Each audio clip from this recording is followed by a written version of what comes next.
Good morning, Ian Crouch with your 8:30 Hunter News update. The SES has responded to 540 jobs overnight in the Hunter and Central Coast as strong winds and rain lash the region. Residents in Womberall and North Entrance have been told to evacuate due to coastal erosion, which could damage buildings.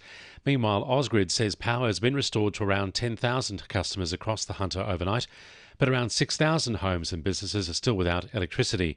It's hoping to have most customers back on the grid today, although some could be waiting until tomorrow. Hunter commuters are being warned the wild weather is causing delays and service interruptions across the public transport network. The storms have caused damage to overhead wires on the Newcastle Central coastline at Dora Creek, with services expected to be impacted for several days. Buses are replacing trains between Fassifone and Wyong. To other news, there's continued concern about Wallsend Library this morning. Peter Hislop reports. Yesterday, Newcastle Council had to shut its doors after the police were called multiple times during the week, even after access was changed to restrict entry after 3 p.m.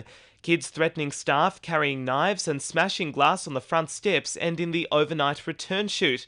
Calls this morning growing louder to find a more permanent solution. Council Chief Executive Jeremy Barth says he's not convinced permanently stationing police is going to work long term.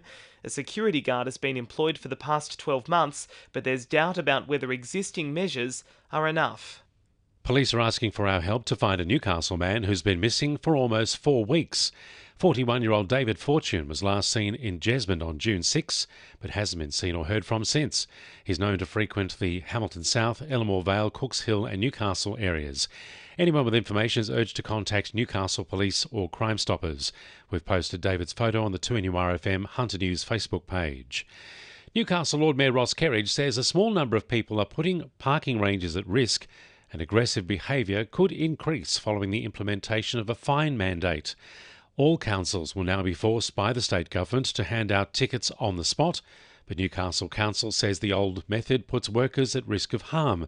Ross Kerridge says he's not comfortable with it. The state government's sticking to its position, so we're going to have to go back to putting a fine in an envelope on the car window.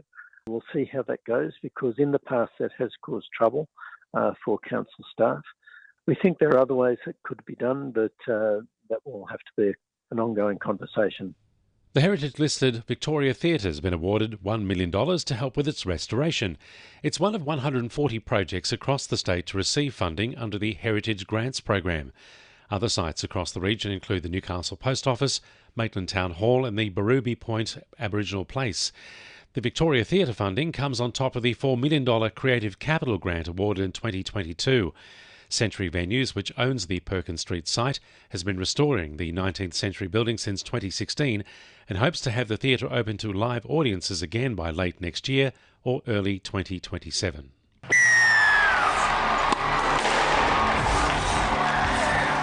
2NURFM Sport. The Knights will kick off their 2025 NRLW campaign on Friday night when they travel to Olympic Park to take on the Bulldogs. 3 players are set to make their NRLW debuts, with Jolie Morris starting at dummy half, while Sienna Yeo and Jules Kirkpatrick will start on the bench. After making 6 of her 7 appearances on the wing in her debut season, 2024 Rookie of the Year Tanika Willison is set to partner Shanice Parker in the centres.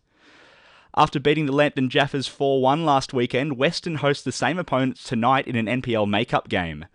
The Bears are looking for 6 wins in a row as they prepare for an Australia Cup round of 32 clash against Victorian NPL heavyweight Heidelberg United. Elsewhere tonight, Broadmeadow Magic travel to Maitland and New Lambton host the Rosebuds.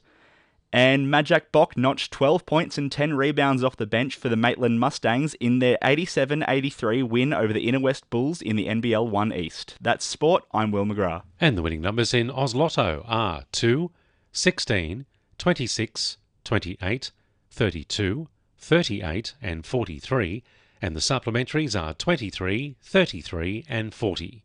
And now you're up to date with the latest 2NURFM Hunter News.